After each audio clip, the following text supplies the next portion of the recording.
Everyone, पुजुस डिसमा हजुरहरूलाई धेरै धेरै स्वागत छ। आज म हजुरहरूको लागि छोइलाको रेसिपी लिएर आएकी छु। आज हामी भेज छोइला बनाउन जाँदैछौँ।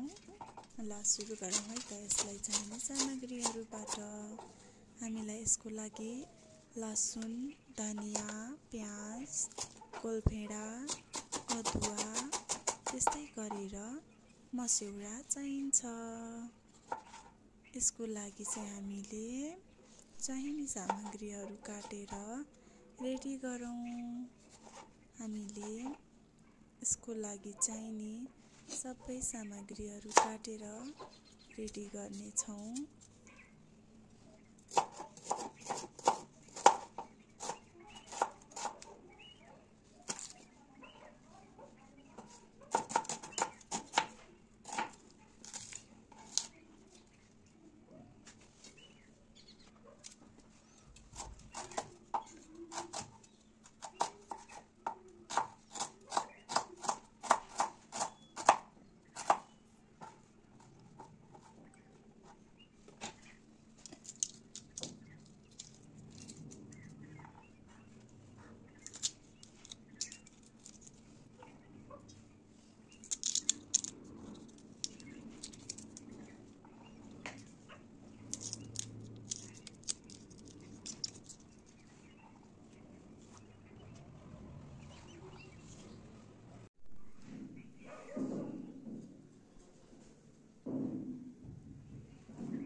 हामीले चाहिने सामग्रीहरू काटेर रेडी गर्यौँ। अब मस्यौरा फ्राई गर्नको लागि तेल हाल्दैछौँ।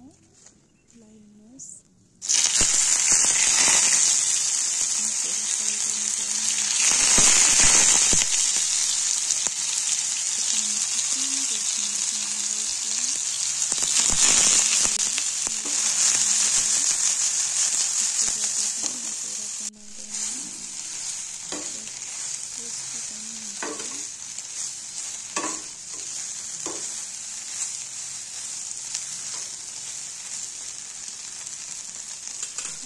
मस्यौरा ठुलो ग्यासमा पकाउनु पर्ने हुन्छ।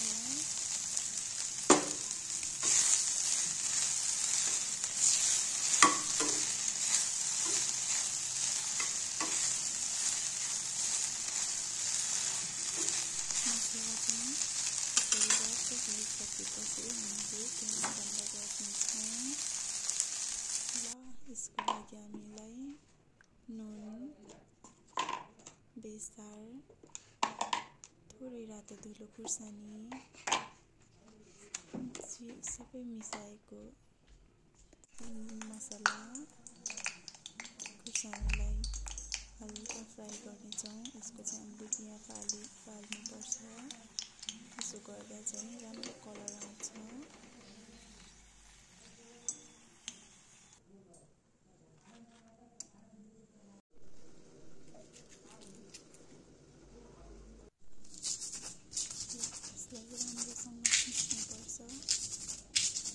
मसिनो हुँदै पिस्नुपर्छ।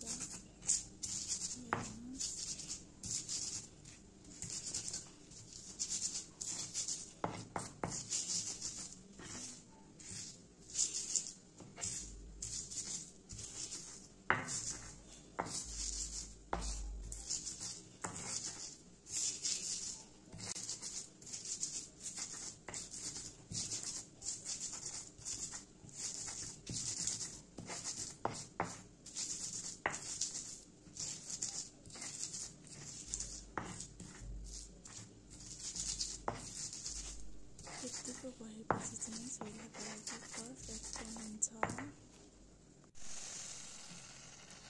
हामीले साथै कोलभेडा पनि उसिन्नलाई हाल्छौँ। कोलभेडा उसिन्दै गर्दाखेरि यता छोइलाको लागि सबै कुरा रेडी गर्दै गर्छौँ।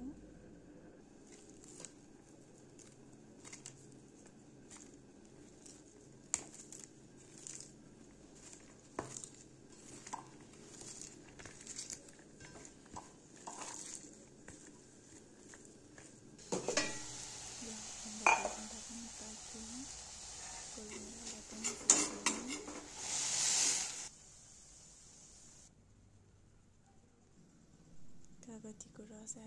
दिन हामीले छोइला चाहिँ तोरीको तेलमा बनाउनु पर्ने हुन्छ। त्यसैले तोरीको तेल तताम यसमा ज्वानो, जिरा, मेथी सबै मिक्स गरेकोहरू चाहिँ मसलाहरू मिसाउनु पर्ने हुन्छ। अब हाम्रो मेथी पनि तातिसकेको छ।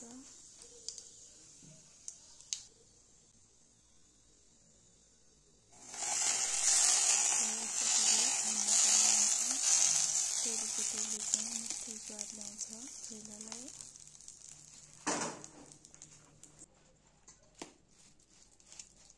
अब सफा हातले छोइलालाई चाहिँ मजाले मुस्नु पर्ने हुन्छ।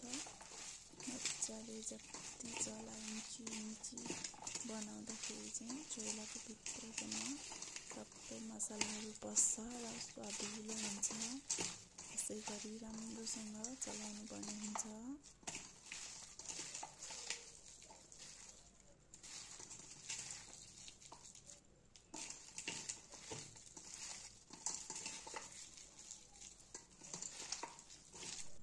हेर्नुहोस् त, हेर्दै खाउँ लाग्दो बनिसकेको छ। कस्तो मिठो छोइला बनेर रेडी भइसकेको छ। यसरी नै छोइला बनाएर साथीभाइसँगै इन्जोय गर्नुहोला। धन्यवाद। मेरो च्यानललाई सब्स्क्राइब पनि गरिदिनु होला। हजुरलाई केही बनाउनु छ भने कमेन्ट गरिदिनु होला, म बनाउने छु।